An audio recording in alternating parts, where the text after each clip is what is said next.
Hi, and welcome to the Wellbe podcast. This is your host, Nolan-Smith.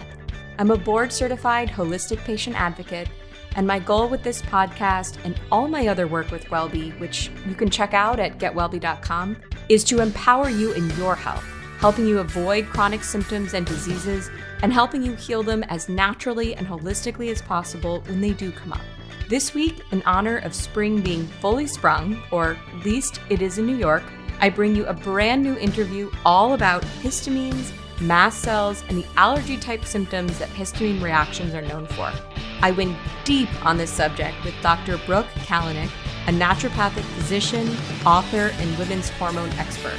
Before we jump in, I do just want to say thank you so much to everybody that reached out to me after I announced last week that I was 5 months pregnant with my first child. I felt so much love from all the messages I received on Instagram and by email. It was really, really wonderful, and I couldn't be more excited after hearing all of your excitement come through to meet this little boy in early September.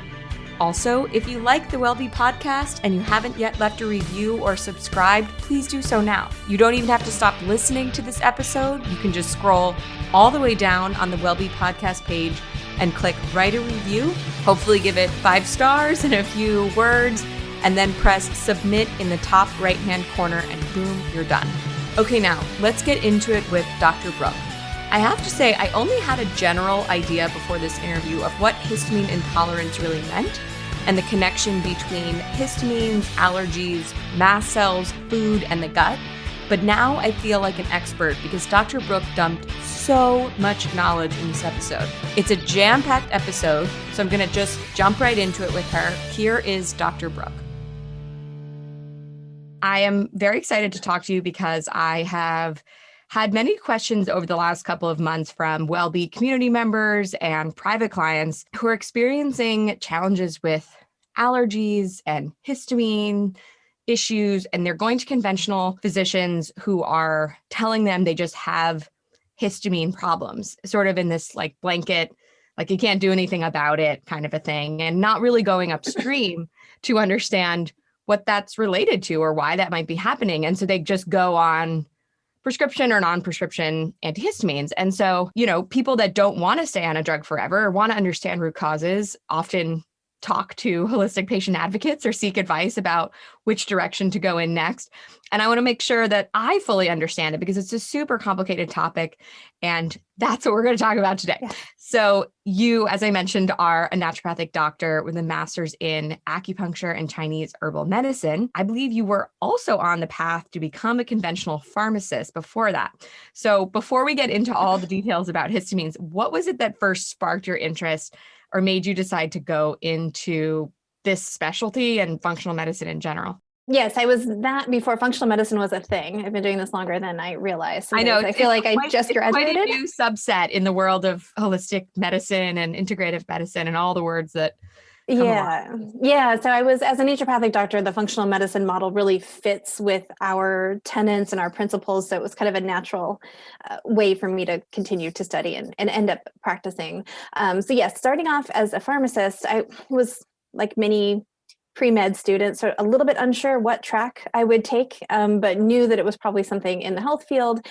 And then I applied to pharmacy school much earlier than I thought I probably should, and didn't think I would get in, but it was really competitive and everyone said, just get started. Well, I got in. And so I wasn't like sold on the idea that that was for me, but I went ahead and went down that path. And probably like many of the people you've interviewed, my own health started to go wonky and I didn't know what to do. And my conventional answers just weren't really working for me. So I was diagnosed at age 16 with PCOS and just told, here's the pill, come back when you want to have a baby, you're probably getting infertile and have diabetes. And we'll see you then, which, you're 16. So I was given the pill, I took it and, I never did well on it. I would kind of always take myself off because I just didn't feel right on it. But I didn't have, when I would come off of it, all the PCOS stuff would come back. I'd be breaking out, my cycle would disappear, just all of that. So there was no good answer. And found my way to my own naturopathic doctor who at the time, it was funny. What she did for me was so simple. She helped me stop over exercising and do things a little bit differently,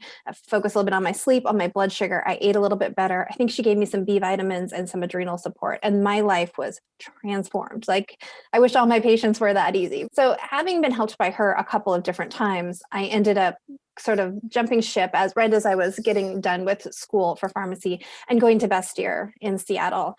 And so knowing that I wanted to do, women's health, partly because I had dealt with my own hormone issues. I want to make sure that, because there's a whole bunch of different kinds of people that listen to this. The Bastyr is a top naturopathic medical school. Yes. Yeah. So that's and it was luckily I lived in Seattle. So I went to the one that was close. But yeah, that was the second one in the country. I believe we have 4 or 6 now. And yeah, at the time it was great because it was local. I didn't have to move. I grew up in Montana, lived in Seattle. And so this wellness and naturopathic medicine and naturopathic doctors there are fully licensed primary care doctors. And that's how I was trained. And we can prescribe and order labs and do all this stuff. Then I moved from there to New York City, which was a whole different, I have a master's in Chinese herbs, which I don't use because I moved to New York City and I'm trying to get my New York City patients to take these foul tasting Chinese herbs. And they're like, no, I'm not doing that. For the record, that's one of the 5 modalities that helped me to reverse my chronic Lyme when I was a teenager, because my mom was very interested in all kinds of things and was willing to do whatever worked. So we would go to this Chinese herbalist in Flushing, and the teas that he made us drink. I mean, our house, I think I did throw up a few times. I mean, they're really gag inducing. Yes. But I got better. I don't know how much of that played a role, but they are quite powerful. Yeah. So I sort of found my way based kind of on my own journey, and kind of pulled in strength training and exercise as a big part of what I do. So that wasn't necessarily planned. That just ended up being something doctors are always telling your patients, like, you need to exercise and eat better, but they weren't giving them any advice on how to do that. So that became a bigger part of what I do. And so now I feel like my practice it is very holistic. We do all the functional medicine stuff, but really focus on stress management and how you're exercising and how you're sleeping and all of those good things. So it's been great to have, I guess, kind of solved some of my own problems and ended up with a clear path of where I was going to go. That's awesome. Like you said, so many of the people on this show and myself came into this from personal experiences. I do want to make sure we get into histamine stuff because I'm so interested and I have thousands of questions, and we'll get to a few of them. Can you explain what exactly histamines are and how they connect to hormonal health? Because I know you actually specialize in women's hormonal health. What's the connection there? Yeah, it's funny because now histamine intolerance is talked about a little bit more. So I do get the occasional person who reaches out to me saying, I have histamine intolerance, I need your help. But most of them don't, right? Most of the women are reaching out to me and they've got fatigue, a thyroid issue, not sleeping, any array of female hormone issues, maybe some digestive stuff. And what we find when we start talking to them is, based on some of these symptoms, histamine is one of the things that's often linking them all together. And I'll talk a little bit about why. But histamine is what we normally think of as, allergies, right? So runny nose, seasonal allergies, maybe a food allergy, but most of the time people are thinking of like the runny nose, itchy, watery eyes. And that is a histamine-based process.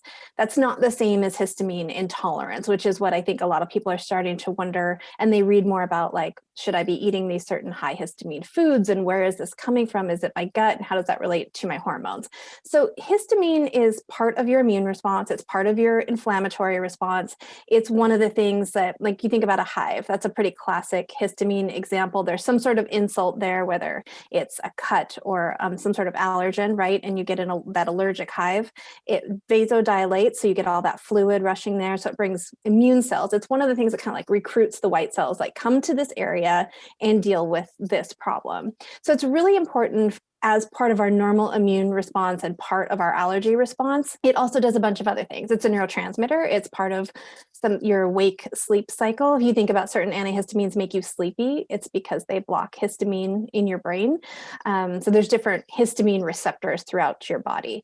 But that's one place that it works. It is important in stomach acid secretion and gastric motility. It's important in uterine contraction. It has a relationship with some female hormones that I can get to in a moment. but it's also part of like sexual arousal. And there's just all of these things that it does. So it's a really important neurotransmitter. It's not really a hormone. It's more like a neurotransmitter in some cases and an immune mediator in other cases. So it's sort of stored in these cells called mast cells that are all over your body. You know, you have them a lot of times like in your joints, you have them in various different tissues. They tend to be found like where you meet the outside world, like your gut lining, your lung lining comes in contact. And there's sort of a couple different ways you can be histamine intolerant. So allergies, like if you're someone who's like, well, I just have seasonal allergies or I have dust allergies, does that make me histamine intolerant? That is a histamine reaction. Now, you could, depending on other factors in your life, be more histamine intolerant and have trouble processing histamine. And maybe you're okay most of the year, but it's worse. Like all of a sudden you can't tolerate as many foods as you used to and stuff. And I'll talk about that in a moment. But that's kind of that true allergy picture. And then we've got what people are talking about now, which is I think I have histamine intolerance. I have unexplained hives sometimes. I'm just generally kind of itchy. I've got a lot of GI issues. I'm having issues with insomnia or irritability. And I read that could be histamine intolerance. So again, that's a little bit different than what we call a classic allergy. When we talk about histamine intolerance, there's a couple of different things that can happen. And some of them involve the mast cells and some not so much. So histamine intolerance is you are releasing too much histamine or you can't process it properly. So sometimes people will find like, I went on this healthy diet. I went on a Whole30, right? I went on this great diet. I started eating kombucha and sauerkraut and tons of avocados and all of these healthy but high histamine foods, and their symptoms flared. So that's one issue. Or somebody just has like a chronic ongoing inflammatory or immune or infection kind of burden, which could be, you mentioned Lyme, SIBO, small intestinal bacterial overgrowth, different H. pylori, lots of different gut infections, or even just general dysbiosis. Some of those like ongoing things, or you have like an ongoing chemical exposure, or your detox is just not up to snuff and you're not able to clear histamine out. So you can either have it as like it developed when I made this change, or I moved, or I got exposed to mold, or I got this infection. We're seeing some more histamine intolerance with people post-COVID. So sometimes you get an infection that triggers this. Sometimes it's just this ongoing accumulative sort of immune burden that triggers some of this. And so you have these, various symptoms. Yet another. I was just about to say the people I know, I'm thinking of that have been diagnosed with histamine intolerance or take a mast cell stabilizer from their conventional physician, have SIBO, have Lyme, have a couple of the things you already mentioned. Yeah. So that makes sense. So we'll get back to kind of like what we need to kind of address those root causes. And then like kind of the third way, which happened to be what I had when I was dealing with this, is that you just have some genetic SNPs. You don't process histamine properly. Now, remember, genes are just one part of the equation, right? We've got a gene that might predispose you to this, but if you can clean up your diet and lifestyle, then those genes are not going to be such an issue for the most part. So there's various enzymes in your body that clear out histamine. We've got DAO, enzyme DAO in your intestines. We've got HNMT. We've got NAT2, which is more in your bladder. So you've got like ways that your body tries to get rid of histamine. And if you have any issues with those, like I have double SNPs in 2 of those and one polymorphism in the other one. So like I have a lot of ways that if my histamines get high, I don't clear it very well. So that's kind of a third way that people understand that. When you say a double SNP for DAO, so DAO is a genetic. Well, so this is confusing because the enzyme and the gene have the same name. So there's an enzyme DAO and there's a gene for DAO. And so your genes make the enzymes. They tell your body to make that enzyme. So if you have an alteration in that, you might not make as much of that enzyme. Or maybe you make plenty of it, but you're eating a ton of histamines and now that system is bogged down. Or you've got other compromise in your histamine clearance and your genes are fine, but your diet and lifestyle. A profile of my genes from geneticgenie.org or whatever. Yeah. I'll be looking at that as soon as we get off this. Yeah. So I will mention 23andMe because most people get that one. The 23andMe data right now is not including most of the histamine genes. So don't run out and get that one. Now, there's a lot of other things that can impact that. So let's go through the symptoms real quick, because again, they're kind of all over the place. And it's one of those things where people will look at this list of symptoms and sometimes they see themselves like they have all of those. And like, okay, I really have a lot going on that histamine is impacting and it's making it worse. Some people are like, I just have this one, so it can't be that. It's not really like that. You don't have to have them all. And there's certainly other things that can cause some of these things. So it's not always histamine, but it is certainly, when you see it in a lot of places, you're going to want to be thinking like, I should investigate, why am I having so much trouble with histamine? And then this is all histamine intolerance. We'll talk about mast cell activation, which is a bit of a different thing. So when you think about histamine related symptoms, you can have, again, so many things, so much stuff with gut. You can have reflux or GERD. You can have issues with, loose stools and cramping. You can have more painful menstrual cramps. You can have an irregular cycle. You can have breast tenderness. You can have a lot of mood stuff when it comes to like irritability, fatigue. What doesn't cause fatigue though, right? Like pretty much everything that we talk about could be fatigue, but insomnia or agitation, especially like if you ate a high histamine food, like that was sort of how I was discovering. And if I had higher histamine foods for dinner, I was just anxious and couldn't sleep all night when I was kind of at the peak of mine. And of course, lots of skin rashes. So any kind of itching that's unexplained, it kind of comes and goes. And part of the thing that people find so frustrating is it gets sort of confused. It is so tied to gut, like we were talking about, for a couple of reasons. One, a lot of those infections, like SIBO, kicks off a lot of histamine. So it's one of the ways you might have more histamine in your system because these bugs are making it. And then maybe you can't clear it as well, right? So when you think about where does this stuff come from? So gut health is really, really important. Another way that it's important is enzymes like DAO are made they're in that intestinal lining. And so if you've got a lot of inflammation because you're eating foods that bother you, or you've got dysbiosis, you don't have a healthy gut microbiome, then you can end up with, especially with SIBO, just kind of damaging that lining a little bit. And then those enzymes aren't going to work as well. So you can get a whole host of symptoms. Again, you don't have to have them all. And histamine is not the only thing that causes menstrual cramps, right? Or breast tenderness. There's a lot of other things that can cause these things, but it's a really, really common issue. Why is it so common now? Well, our guts are oftentimes not as healthy as we need them to be because of medications, environmental stress, our food system, a lot of our own psycho-emotional stress. We also have just an increased burden in our environment. So our liver just has to work a little bit harder to kind of process a lot of things. And that can be another thing that really creates this, histamine intolerance. And then, of course, we might be eating a lot of those foods. Like, who's not eating avocado, right? They're good for you, but it's a high histamine food. I was going to say, before we move on to the mast cell stuff, you have to give us a couple examples of high histamine foods, because I don't think I know those off the top of my head. Yeah, I mean, the biggest ones, anything fermented or aged. So all the kombucha, the sauerkraut, the kimchi, all that stuff we're telling you to eat for your gut. And it is important for your gut. But if you have an underlying histamine intolerance, or you're dealing with some of that, it might not be the best way for you to get your probiotics. Or we can fix the underlying cause, and then you might tolerate those better. Those foods are also problematic for people with SIBO, but otherwise are fantastic for gut health. And we know now, you just explained that histamine and SIBO are connected. So I wonder if it's not the SIBO that might be making you, not do well with fermented foods, but in fact, the histamine behind the SIBO or something like that. Or the histamine because of the SIBO in that case. Because of the SIBO. So those bacteria will produce more histamine, and then your body has to deal with it. Got it. Yeah, so you want to clear the histamine. When it comes to histamine intolerance, so much of it can be resolved with a healthier gut. Not all, but some. Like for me personally, I have to have a healthy gut. I have to have healthy liver detox, but I also have these genetic issues. So I still can't eat 2 avocados in a day, or I'll be itchy the next day. I can't do collagen. There's a couple of things like that really kind of fire me up. So some of the foods, so again, the high histamine foods tend to be aged and fermented.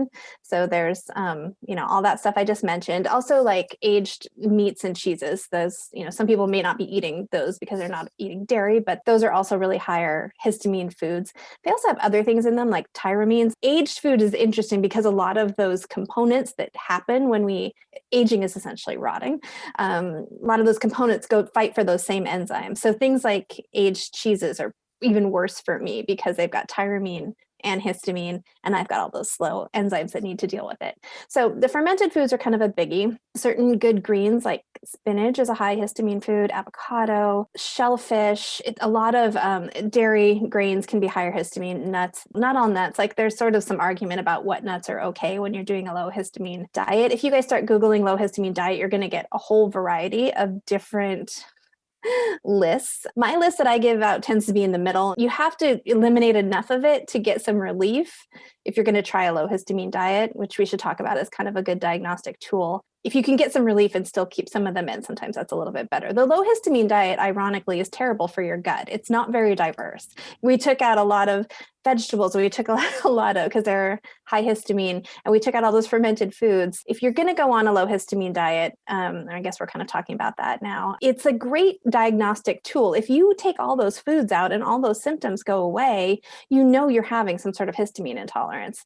Now, you can't live on that diet forever. It's incredibly restrictive. It's overall not super healthy. Now, some people do have to return to it from time to time when their histamine intolerance is at it, it's flared up, but it's not really something we'd want to keep you on unless we have mast cell activation, which I'll talk about. We'd want to fix those underlying causes. Can we support liver detox? Can we spruce up those enzymes? There's a lot of cofactors for those enzymes like copper and B6 and B5 and your methyl donors like B12 and folate. You say cofactors for those enzymes. What does that mean exactly? Yeah, so an enzyme is this protein that's going to do some work, right? It's going to turn this chemical into that chemical, and it usually needs some sort of help, some sort of cofactor, and it's almost always magnesium and a B vitamin or some sort of mineral and a B vitamin. So for example, DAO needs copper and B6 and some of those other enzymes. And I mentioned HNMT. Any enzyme you hear that ends with an MT, you guys might have talked about COMT at a time. Anything that ends with that needs those folate and B12. It's a methyltransferase. And that, if you guys have talked at all about MTHFR and some of the issues people have with some of those genes and some of those enzymes, that impacts so many other things. Histamine is certainly just another one of them. So when you think about histamine, the best analogy is a bucket.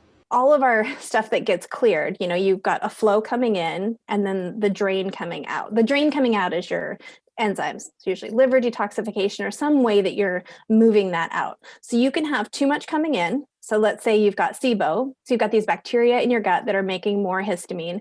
Plus you're trying to be good and you're eating your avocados and you're eating, spinach salads and maybe you're eating your fermented foods, and so you might not be if you had SIBO, but if you have, again, some sort of gut based infection or even chronic infections like Epstein-Barr, and who knows, maybe COVID, again, some people are getting histamine stuff triggered all of a sudden after they've had COVID. So certain infections could increase your histamine production. So that's what's coming into the bucket, or you're eating a lot of those foods. Most of them on that list are healthy.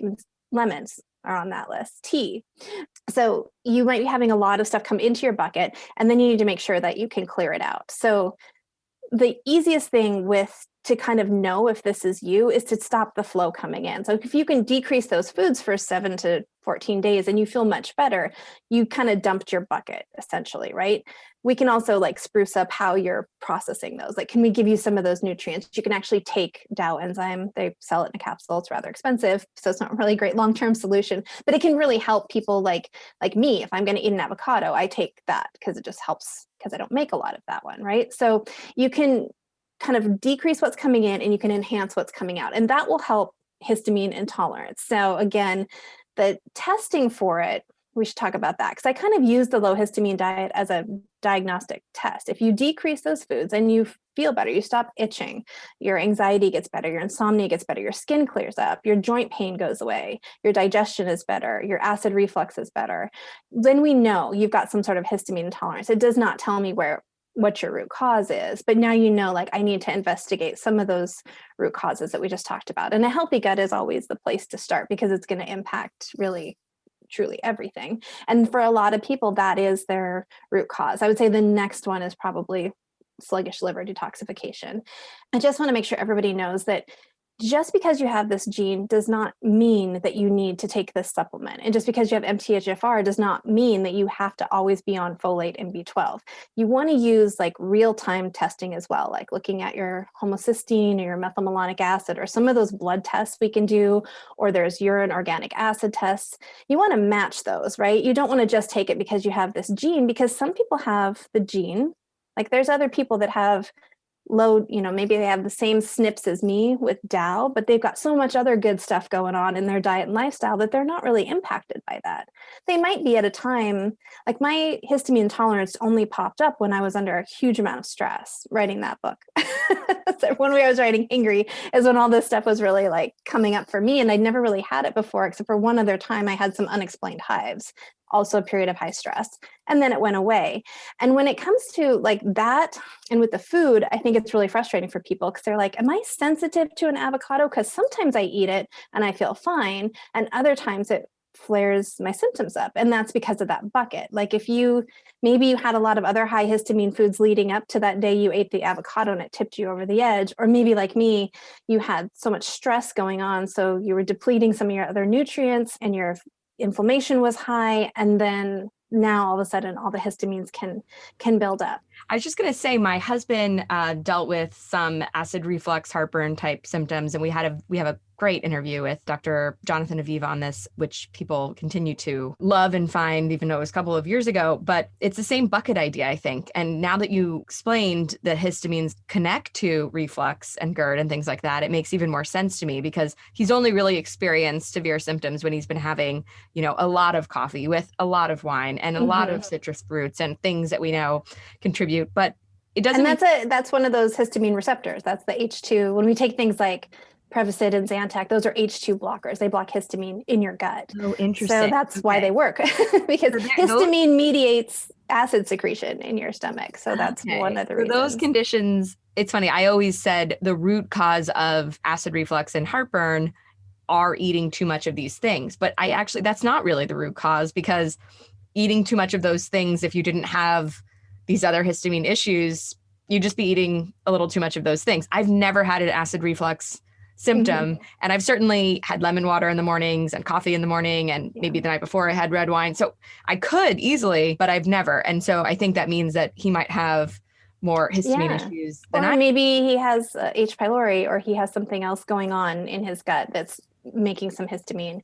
And so it's making it harder for him to deal with. And stress in the gut are so tricky, right? Because if you're more stressed, you have less, nervous system input into your gut, and you make less of those enzymes. And if there's a little bug in there, then that's going to contribute too. And then sometimes we gravitate towards foods that are not the best for us when we're under stress too. And that it all gets complicated. But yeah, it's a bucket for sure. I have a question about the difference between straight like food allergy or food insensitivity versus histamine intolerance, or even just what would you say is having too many histamines or something? Yeah. And this is a good question because I think people are starting to say like, oh, I have all these food sensitivities, I must have histamine intolerance. They can go together, but they are not necessarily, again, the same thing. So a true food allergy, so the kid that can't come near the peanut, or the person who breaks out in hives when they eat shrimp or lobster or strawberry, that is more a true food allergy. And that's mediated by something called IgE. That is a very specific, true allergy part of your immune system. Food sensitivities are not mediated by histamine. So they're mediated more like different part of your immune system, different immune globulins play a role in sensitivity. It's not that I eat the strawberry and get the hives right away. It's that I eat this food and the next day I have a stuffy nose, or the next day I have a headache, or maybe I have tummy upset from that. It's more of that delayed sensitivity reaction. So they're not necessarily the same thing. So again, you might eat the avocado one day and you're fine. And then you eat it another day when you've been under stress, and maybe you had a shrimp and spinach salad the night before, and then you had some wine. Wine's another high histamine because it's fermented. Your bucket that day was full. And this frustrates people to no end because they're like, no, I'm not sensitive to avocados. I had one yesterday and I was fine. But again, like, where was your bucket that day? And I'll talk about how that relates to women's hormones too, because that plays in too. So it's not the same as a sensitivity. Now, someone who has a really unhealthy gut could have histamine issues because the bugs are making histamine, or because they've got inflammation in their intestinal lining, and so they're not producing the same amount of those enzymes. So you can get more food sensitivities when you have dysbiosis or a gut infection or something going on in your gut. And that can also create some histamine issues, but they're not necessarily the same thing. So the person who's like, I have so many food sensitivities, I'm sensitive to lots of chemicals, you may have some histamine issues going on as like a secondary layer for that, but they don't have to be the same thing. It gets really confusing. And I think too, there's not a straightforward test. I talked about using like the low histamine diet as a test. You can check DAO enzyme in your blood. You can check histamine in your blood. You can check something called tryptase, which is released when you release histamine, but they're pretty especially Dow seems to be, when you test that in the blood, inconsistent. So people are not sure if that's really a reliable test or not. And it seems like the histamine testing should really be done by a specialty lab. So if we're going to look into that, we'd really probably want to send you to like a mast cell specialist. But if you get better coming off of those foods, then we want to be like thinking, okay, you've got this histamine intolerance. Where do we need to support you? Clear an infection, support those enzymes, look at what's driving that. Okay, so since you just mentioned it, can we talk about mast cell stabilizers and just mast cell in general and how that's different from histamine intolerance or histamine buildup? Yeah, so you might be releasing more histamine, like again, from a gut bug, or you might be eating more histamine. And if you decrease that, you're okay. Or you support those enzymes and you're to clear it out and you're okay.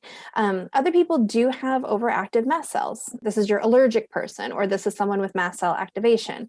So what I like to do when you're kind of looking at what do I need to do for a person, if someone comes in and they're just like totally miserable, like they're so itchy and I think there's histamine stuff going on, it's fine to take natural mast cell stabilizers, vitamin C, quercetin. We've got a lot of these. So you can take those things to kind of help calm things down while we're working on an underlying cause. Sometimes we need to do that. Again, sometimes people just stop eating sauerkraut every day and they're like, I feel pretty much fine now. So it kind of depends on where you're at. But we do have a lot of natural things that stabilize mast cells. Now, if you're someone who has allergies, like how does this histamine intolerance play into you? Again, you might be someone who is fine the whole rest of the year, but during allergy season, you've got, now this is more of that allergy and that mast cell activation. You've got a reaction to all this like pollen or something that's going on. During that time, you're just overall in a higher histamine burden. So a lower histamine diet during your worst time can be really helpful. And you would probably feel like you had an alleviation of some of those symptoms, but you may not need to do that like the rest of the year. And those people sometimes need to take, medication. Sometimes they can do like the natural mast cell stabilizers. Again, like quercetin's a great one. So is vitamin C, and that can really help during that time. Now, if you are someone with mast cell activation, which is a little bit different, you either make too many mast cells or yours are too touchy. And remember, again, mast cells are the cells that hold the histamine, so they're going to release it. So this is the same thing as mast cell activation syndrome, right? Yeah. The AS. MCAS is sometimes what it's called. So that's like the most extreme version of what we're talking about. And that you're going to probably feel a little bit better by decreasing some of the histamine foods. But with these guys, like we do all that stuff and they're not better because it's just, they have such touchy mast cells, or they've overall just have such an overburdened immune system that their tolerance to everything. There's this idea in immunology called tolerance. Like we should be able to tolerate ourselves and to some degree tolerate food and our environment and the things we come in contact with and just respond to that bacteria or that virus or those things that we shouldn't be like allergic to a tree. We shouldn't be allergic to food. But, again, we lose some tolerance, some of us. For mast cell activation people, again, sometimes I think in the natural world, if you're looking at this on experts on Instagram and stuff, there's a lot of conversation about these being the same thing, and they're really not. Mast cell activation is its own diagnosis. You have to meet certain criteria for it, like one of which being you have to have histamine-related symptoms in multiple organ systems. I think there has to at least be two. So you'd have to have the GI stuff plus the anxiety or agitation, or you'd have to have it across some systems. It will get better taking antihistamines. That's another thing. If you are somebody that has mast cell activation and you take Zyrtec or something like that, you should feel better. And sometimes with this population, functional medicine will do a really good job with a lot of the pieces, but sometimes they still need medications. Like I was just about to say, because that's usually what people ask me about with regard to histamine is I don't want to be on a medication every time I have a symptom, or to make sure my symptoms don't come, or just indefinitely, whether that's prescription or not, or they're thinking about getting pregnant and they're worried about, being on and have, prescription antihistamine for that. Yeah. So I don't really know what to tell people about that. So I would say first, you probably don't know, right? Like you don't know if you just have histamine intolerance, which you can deal with in a number of ways, right? We can lower the histamines in your diet. We can look for all those root causes and resolve. I mean, we can treat SIBO. We can treat dysbiosis. We can improve your liver detoxification. We can give you B vitamins. So can we sort it out? Like, can we get to the root cause, whether that's supporting those enzymes, supporting what, you might be deficient in genetically? Can we clean up your diet and lifestyle? A lot of us are doing things, stress is higher histamine because it's inflammatory. So are you sleeping? Like, I can tell immediately that's what happens to me when I don't sleep. I'm just so puffy. So that's like part of my histamine stuff. So there's a lot of it we can try to clean up. So if we can get to your root cause and get you like having a healthy gut and healthy liver detoxification and maybe supporting some of those enzymes, maybe you'll be fine. I mean, I don't feel like histamine is something I deal with on a daily basis now. I'm just sort of mindful in the back of my mind, like not to do tomatoes and avocados and spinach in one day, or I will pay the price for that the next day. But for the most part, it's okay, right? So if that's you, then we can do all of that. And then if you're somebody who's like, well, it's just these certain times a year when I'm in certain environments, then maybe you take some vitamin C and quercetin during those times. Now, if you've done all that and we've looked at your testing and you're still really struggling, or you're somebody who just can't take anything, like every supplement I give you causes a reaction, then we're going to be probably wanting to like have someone evaluate you more thoroughly for mast cell activation. So I would say mast cell activation is something that's going to need some long-term support, whether it's a prescription, an over-the-counter antihistamine, or some natural antihistamines. The histamine intolerance you can get on top of. Again, it gets very confusing because they start eliminating these foods and they feel better, and then they don't understand that bucket analogy. And we talked a little bit about female hormones, and this is something I want to make sure we touch on too. So your placenta will make a ton of DAO enzymes. So progesterone is enhancing that enzyme that helps you break down histamine. So some women find, when I was pregnant, I could eat whatever I want. When I was pregnant, my, these other issues went away, or I didn't have allergies. Progesterone sort of supportive for better histamine balance, whereas estrogen decreases your DAO enzyme. So some women get those menstrual migraines, or everything gets worse, their fatigue, their allergies, their headaches, maybe some of their GI stuff, their sleep gets bad around ovulation. So those times when your estrogen is highest. So as you ovulate, you're going to have the most estrogen. So if you're somebody who gets a headache, I didn't mention headaches and migraines, but those are another big histamine symptom. If your stuff just flares around ovulation or maybe the end of your cycle, and there's another little bump up in estrogen, and sometimes that's where, if you don't have great estrogen detoxification, you'll have more estrogen related symptoms then. So if that's you, some of my patients just avoid those histamine foods 48 hours before ovulation and they don't get their migraine. So sometimes you can use that like a tool that way too, that they don't have to live that way. But if they try to just be really mindful of those foods during the time when their estrogen is the highest, because that would be one of their potential triggers as well. So you mentioned natural antihistamines. What are those exactly, if not, dietary and lifestyle changes and some of the supplements and minerals you talked about? So that's what I meant about it would be like the quercetin and the vitamin C or any sort of histamine. Oh, I see. Okay. And there's other herbs like triphala and mangosteen extract. So they tend to be in like that antioxidant variety, but quercetin and vitamin C are probably like the bigger stars. If you look at any allergy supplement, it's going to have quercetin and vitamin C in it. So we talked about how there are ways to reverse histamine intolerance simply by understanding what you're doing, their behavior, if you're eating high histamine foods, and also looking at the root causes that are causing a histamine reaction, possibly like SIBO, Lyme, H. pylori, these other things, stress even. It's really very similar to inflammation in general, right? Yeah. Anything that, or when you're talking about the antihistamine diet, it's so similar to the anti-inflammatory diet, where it removes certain things that normally are super healthy foods. And I have to explain to people that say, but I thought, avocado is really good for you, or how could you remove nuts? Nuts are, such a great source of plant-based protein. And I said, I know, and a normal diet and a normal digestive system needs those. And it's not a long-term thing, right? Nobody should be on an antihistamine or a full, really intense anti-inflammatory diet forever. But sometimes these things, when you have too much of them, are causing this reaction, especially if you have compromised detox pathways or lack the enzymes or have these genetic issues related to those enzymes. So you can reverse histamine intolerance by looking, further upstream. It sounds like it's hard to reverse mast cell activation syndrome. Yeah, and you never want to say never, right? Like there's a lot we're still learning and understanding, and people are amazing, and your body's pretty cool at some of the stuff it can sort out.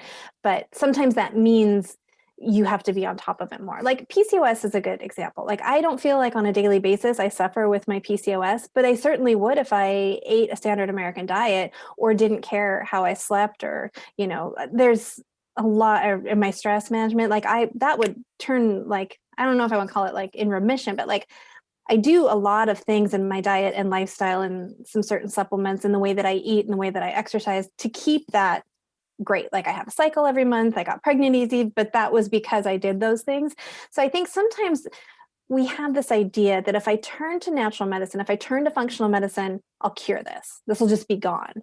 And I think that's actually a real disservice that my profession has done in marketing to people to get you to come see us as a practitioner, that I'm going to cure your Hashimoto's, I'm going to cure your MS, and I think that what it is we have great tools to remove so many of the things that aggravate your hormones, that aggravate your digestion, that aggravate your immune system.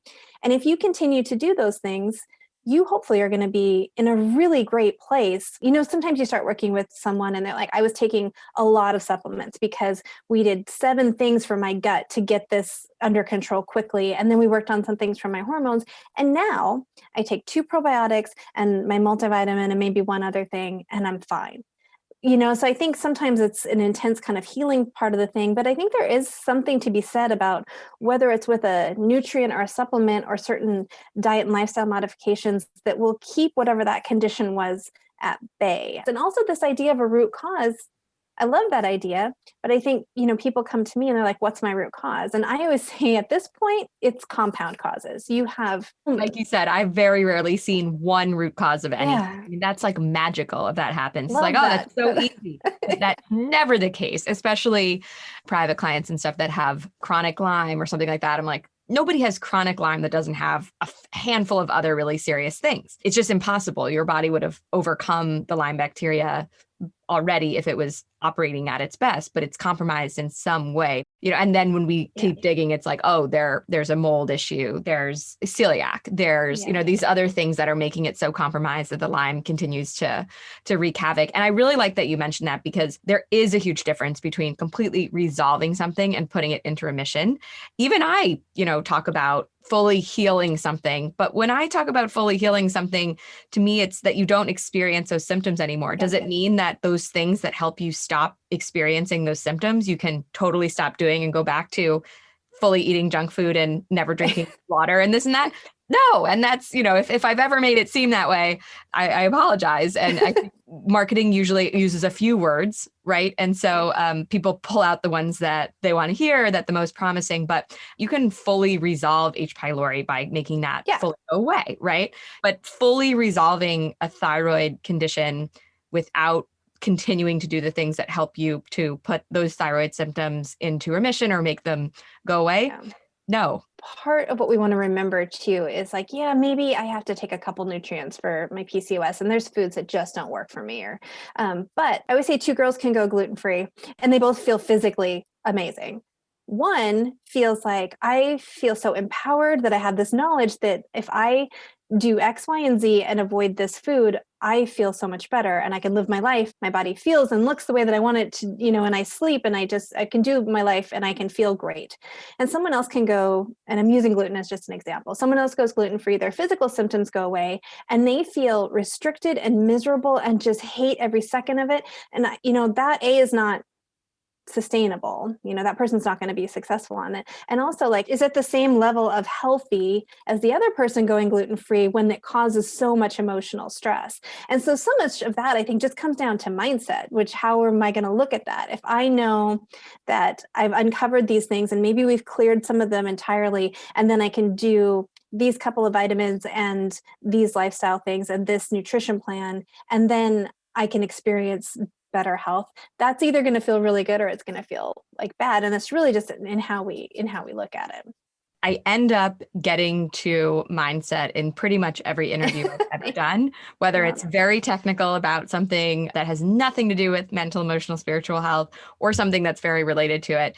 And the answer is it plays a huge role in every single organ, function, and system. And every expert, including yourself, mentions it because we take cues, right? Like to move your arm has to take the cue from the brain to do that. And so when your brain is quite negative or thinking something is hard or, woe is me for having to avoid gluten, or why did these things happen to me, or I'm so fat and, I'm not worthy of good health and this and that. All of the systems and organs in your body are like, God, this is a depressing environment. Like we're not going to work well. And so I've seen this come up in every possible healing situation. And the positive energy not only helps you keep going when you stumble, but it sends messages to everywhere else to function better. And we know that. I mean, you don't have to understand the biochemistry of it to do it. You know it in your own life. You're like, when I feel good, it's easier to make the salad and it's easier to get my workout in and it's easier to take care of myself and all of those things. And everything feels a little bit better. But we know, like, when you're happy, when you laugh, when you are with people that you love and you release oxytocin and you release these opioids that actually impact an immune cell. We know exactly how those feel-good chemicals regulate a T cell in your immune system. So the patients that come to me with, especially like with autoimmunity and stuff, the ones that do best are the ones that are finding ways to be joyful. And maybe that's not how it starts, but that's, a huge piece of it. The ones that are in a terrible relationship, that hate their job, that, they're in these Facebook groups where everyone's just commiserating about how awful it is to have whatever. It's bad. It's like those people just can't get better. And we can do all this stuff, but they have this constant activation of their immune system. It's funny because it sounds like kind of woo-woo, but we know that now. Like we can measure what happens when you laugh to your T cells. Like we know that this is helpful. And I never thought I would talk about this because I think I saw myself as a little more scientific. And it's funny, like writing Hangry, Sarah Fragoso is my co-author for Hangry. And when we were writing that, we had all the pieces. We knew what to tell people to eat. We had this great strength training template and this great workout plan. And we have, we talk about histamine and all these different things that impact your hormones that you might want to be thinking about. But we're like, what we talk about with women every day, like that takes a little bit of time. It's what makes you happy? What are you doing every day that's just fun, that's finding joy? And it became this huge foundation of that program that started off because we're like, this book is great, but this is just the women we talk to. This is just such a piece of what they really need to be thinking about. And I work with women. I know that's not the only person listening, but with women especially, we find they know exactly what their partner likes, what their kids like, what their boss likes.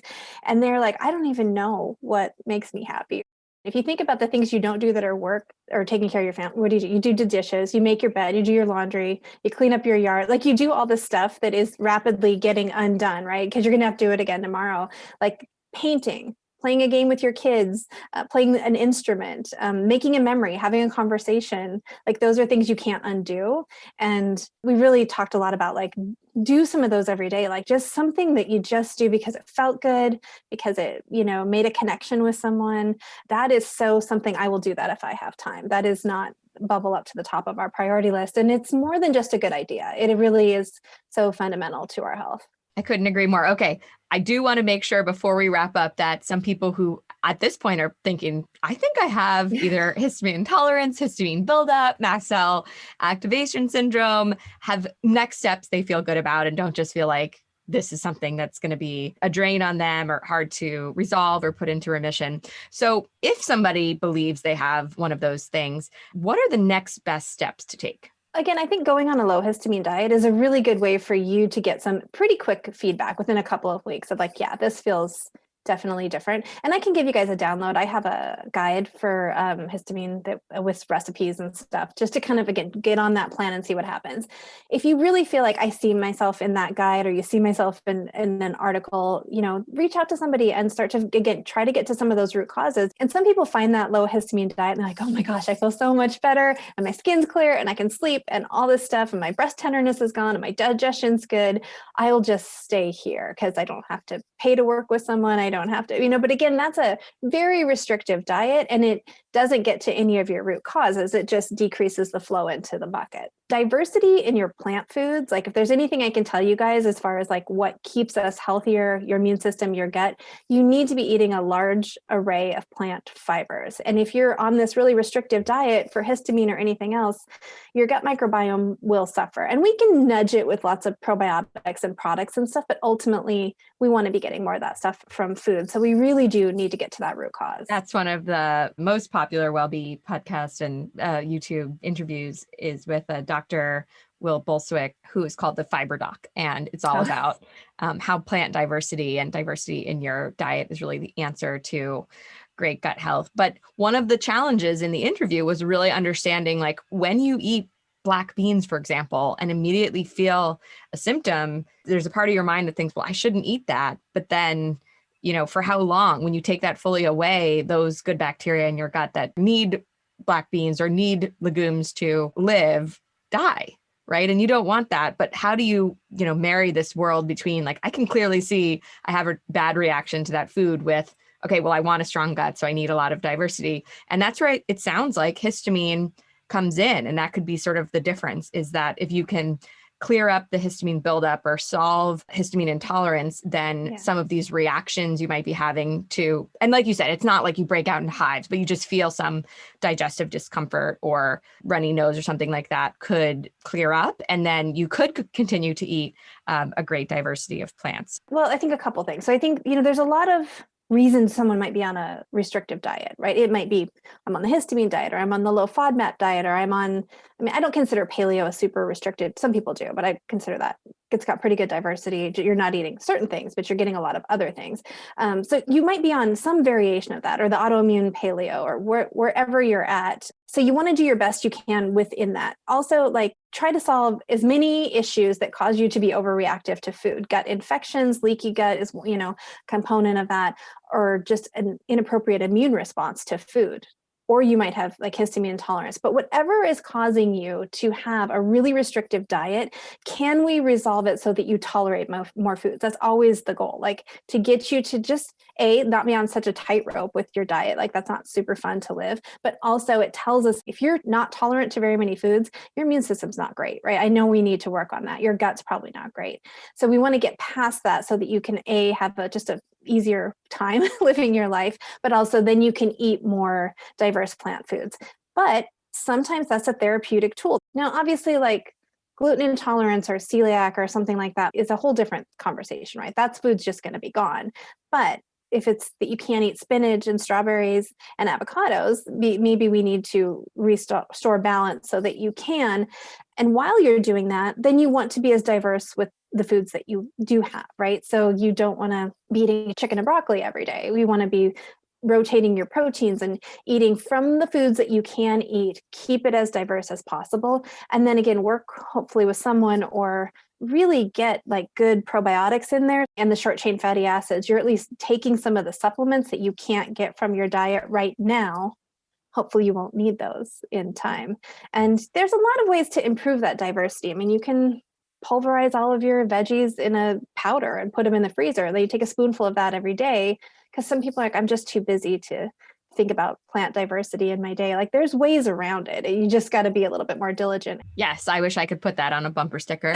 So if someone does an antihistamine diet and still is struggling with some different issues and thinks maybe they have a mast cell issue, what sort of practitioner is the best person to really, who has an equal amount of knowledge on this topic as you do? Because conventional physicians, I've seen for the most part, can identify those issues and put you on an antihistamine or a mast cell stabilizer drug, but that's sort of the extent of it. So what sort of specialty will have more training in these other ways to approach? Well, I think that's where you're looking for your functional medicine doctor to really take that broad look at, let's start with those foundations of health with your gut health. And is there any, those chronic infections, your inflammatory status, your immune balance, your blood sugar. I mean, I'm the queen of talking about blood sugar. It's the most boring thing. People are really? We're still talking? And I'm yeah, because it still matters that much and it drives everything else. So I know it's a huge issue for hormonal balance, blood sugar. Yeah. And neurotransmitter, but everything, right? So,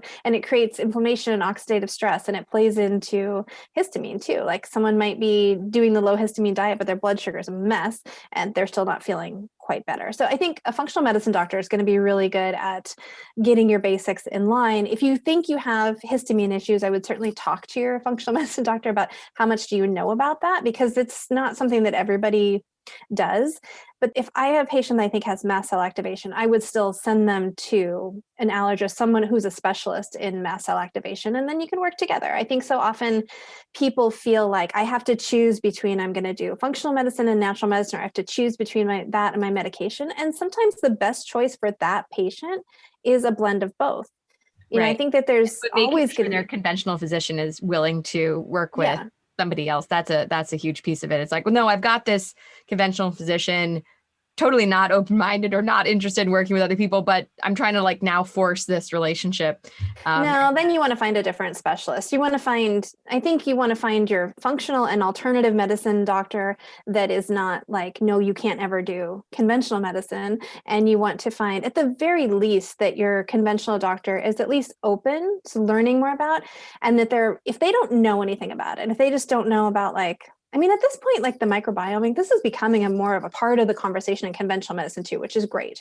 I think that things are changing a little bit, probably because patients are demanding it, right? You're going to go to a different doctor if your doctor is not seeing your point of view at all. But I think it's important to find someone on the conventional side that at the very least is like, I'm willing to look into that more. I'm willing to have a conversation with your functional medicine physician and let's talk about what's best for you. What you don't want to hear is like, well, that's stupid or that's a waste of your money. Because if you're hopefully going to a functional medicine doctor that's not having you do anything, that's not backed by not only some research, but their clinical experience. Especially with histamine, we're still learning about this and we're still trying to understand the difference between histamine intolerance and mast cell activation. Where's the overlap and where do these patients that are just super sensitive, like where do they kind of fit in all of this? Is it just histamine intolerance? So we're still learning, but someone who's, again, has some clinical experience with this is what I found to really help with my patients, which matters, even if there's not a research paper to back that up. If someone's found like this consistently improves my outcomes, because we're still learning. Yeah. So I like your suggestion of starting with, if somebody suspects they have these issues, an antihistamine diet, and then moving into getting some more professional help. Regardless of the outcome, they may just feel they need to go to that step. But what have you seen if somebody's following an antihistamine diet? How long before they start to see some relief? So if you just have histamine intolerance, you should feel some relief from that diet fairly quickly, like within a couple weeks. You may not be completely better, but you shouldn't, like your congestion went away, or you haven't had a headache in a week, or your digestion feels more stable. You should start to see some improvement, or maybe you did it for a month and you're like, that cycle, I didn't have any breast tenderness like that. You would notice that, or maybe you would notice your cycle was just not very painful, less clotting, less cramps. Sometimes it'll impact that too. Or maybe it was right on time, whereas it had been a little bit all over the place. So if you're someone who's like, my main thing is I have PCOS and my cycle can be late and I can have all these and I can break out, but that cycle, skin was great, cycle was on time. You kind of look at what are your main symptoms and you want to see those resolve. So with a cycle, it's always a little longer. You always have to wait probably a minimum of, 3 to 4 weeks, right, to see what's going to happen. But your digestion and, your anxiety, like I know like my sleep was better in like 2 days. Like I slept better. It was noticeable. My skin was better in a week. So I think that you should start to see some resolution and improvement to let you know you're on the right track. Now, if I have a patient that I sent home with a low histamine plan, come back in 3 weeks and they're like, I'm exactly the same. I'm like, then this is not worth the restriction. We need to look at other things. But if your burden is so high, what are all's going on in your world? Do you have mold in your home? Are you super stressed out? We do your stool test and you've got 6 different gut bugs in there. You might not feel better in 2 weeks because you have so many things that are just on your system, those compound causes, right? So, but most people go low histamine for a couple of weeks. If you start to see some improvement, you'd want to look at like, well, where are my root causes? Now, someone with mast cell activation is not going to feel that much better on a couple of weeks off these because they've got so many other triggers that their immune system is just so reactive.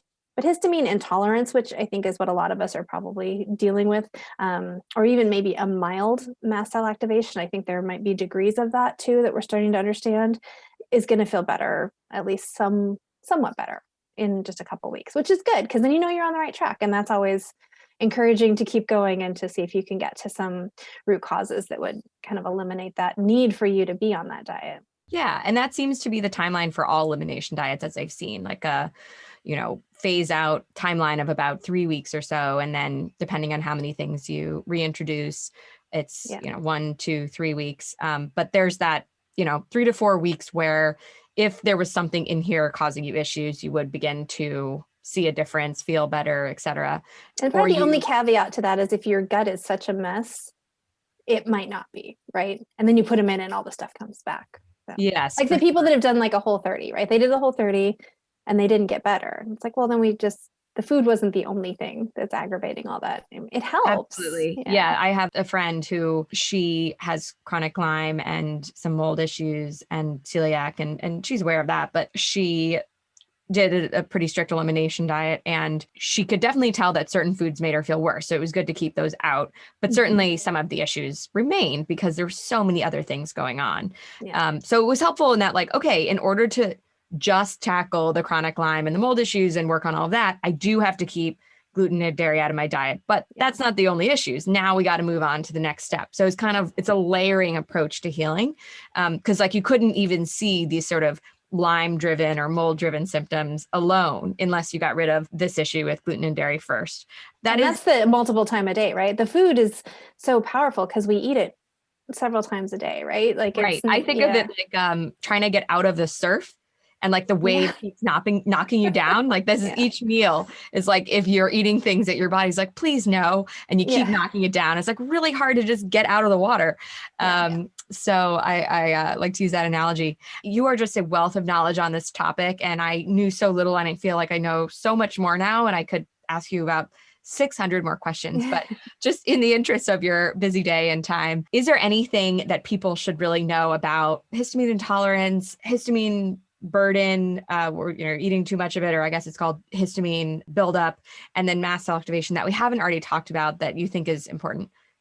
I think we covered a lot of the biggies. I mean, I think it's, if you have multiple symptoms in lots of different areas, you always want to look at your immune system, whether that's chronic regular based inflammation or histamine based inflammation. So if you've got lots of symptoms, sometimes histamine again is kind of the thing that ties it up in a bow and will get you some relief across the board while we look for the underlying, causes. Again, it's worth exploring. If you've tried a lot of stuff and you've worked with some people and you've done a bunch of things and you're just still just not quite there and you haven't explored this. And again, it's so much more common now because we have so many things that disrupt our gut. We have so many things that burden our detox, and we have so many things that make our immune system agitated these days. It's just, we live in a really modern world that has a lot of stuff for us to deal with. And, I think it's hard sometimes when you're the more sensitive person, and you're like, well, my friends can eat like whatever they want and stuff. We all have those, again, like kind of genetic susceptibilities to those things. And, some of us are going to have more of these issues than others. Two people can live in mold infested houses and one is fine because their immune system and their liver just gets rid of it, and someone else, their life just falls apart. Right. So yeah, I was going to say genetic or just sort of life experience driven too, right? If someone's a C-section birth, or not breastfed at all, or took a lot of antibiotics as a small child, we know their immune system is going to be different from somebody who didn't do any of that. Right. I mean, my grandparents were farmers, which was really helpful, I think, for me as far as my microbiome, because there was a lot of dirt, because my kids aren't getting that at all living in a suburban area. Yeah. And before that, an urban area. Well, this has just been such a pleasure. My last question for you, or it's a two-part question, is we ask all the experts that we have on the show, how do you getwellbe, quote unquote, because that's our website and all of our social channels and, hashtag we use. And the idea of that is that, wellness or well-being and good health, it doesn't just happen. It's an active process, as you talked about. So you really have to get well-be and continue to put effort into it, just like anything worthwhile. So what do you do every day that you absolutely won't miss that helps you to hashtag getwellbe? I get well-be by keeping moving. So between just my own like stress management and having insulin resistance and PCOS, like I at least make sure I walk every day. I do strength train. So that is something that I do kind of like it. So that's easy for me, but it's been something I've just put into place for so long because it was something that really changed everything for my hormones. So that is something I don't struggle with. As I've gotten a little bit older, into my mid 40s now, my sleep, I have to do everything starting in the morning. I have to make sure that I'm getting the right light exposure throughout the day, like in the morning versus the night. I have to balance my blood sugar. I have to manage my stress throughout the day. in addition to the stuff I do right before bed. But I really prioritize my sleep, and that is not something that I used to do. Like so many people, running myself ragged for so long. So now, as far as my well-being, this sleep is probably the one thing that I will put a lot of stuff in place to do. And I certainly have some of those other ones that I struggle with. I'm one of the people who just doesn't drink water unless I'm actively like on that mission. I look at all the stuff I do every day to take care of myself. Water should be relatively easy, but that's my thing. That's my one I have to. We all struggle. We all struggle with some component of, you know, what it takes to stay really well. And I like to think of it as just a constant reminder that you're never done.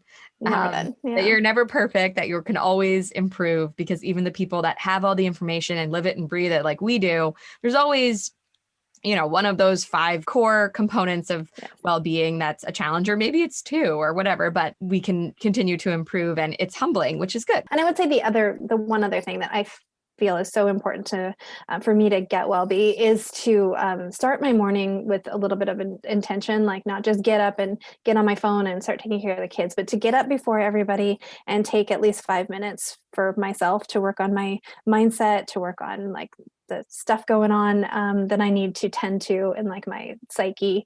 If I do that every day, everything is much, much easier.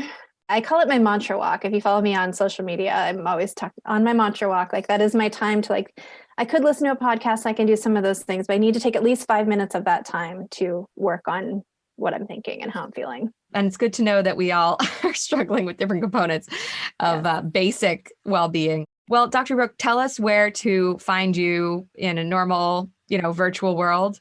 Yes. Well, my practice is actually entirely virtual. My home on the web is betterbydrbrooke.com. My podcast was the Sarah and Dr. Brooke Show. It's just me now. So it is the Dr. Brooke Show. You can find that wherever you get your podcasts. On social media, on Instagram, Facebook is the only places I am. It's Better by Dr. Brooke. And Hangry is the book that Sarah and I wrote that came out a year and a half ago. It's hard to believe it was that long ago. Hangry is a full hormone program. We talk about like the hierarchy of making sure you deal with your more delicate hormone issues and then move on down the road, because women have so many hormones going on and we tend to just think about estrogen and progesterone. So it's a really thorough step-by-step program that I'm really proud of, and that you can find. It's called Hangry wherever books are sold. Awesome. I think plenty of people listening to this, either who are just interested in hormonal improvement or hormonal balancing or dealing with this histamine issue, could benefit from interacting with you in all the places. So thank you again for being on the show, and have a lovely day. Thank you. You too.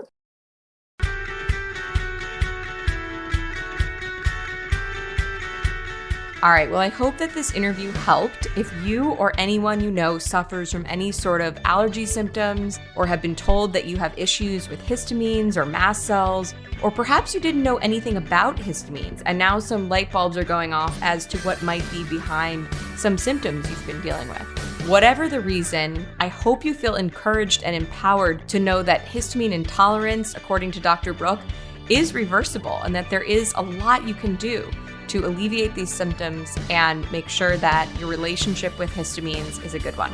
Now, I want to know, if you reversed histamine intolerance, what did you do? How did you get your symptoms to improve? Let me know in the comments section of the article version of this episode on getwellbe.com, and I've put a link to it in the show notes. I'd really love to hear your experience.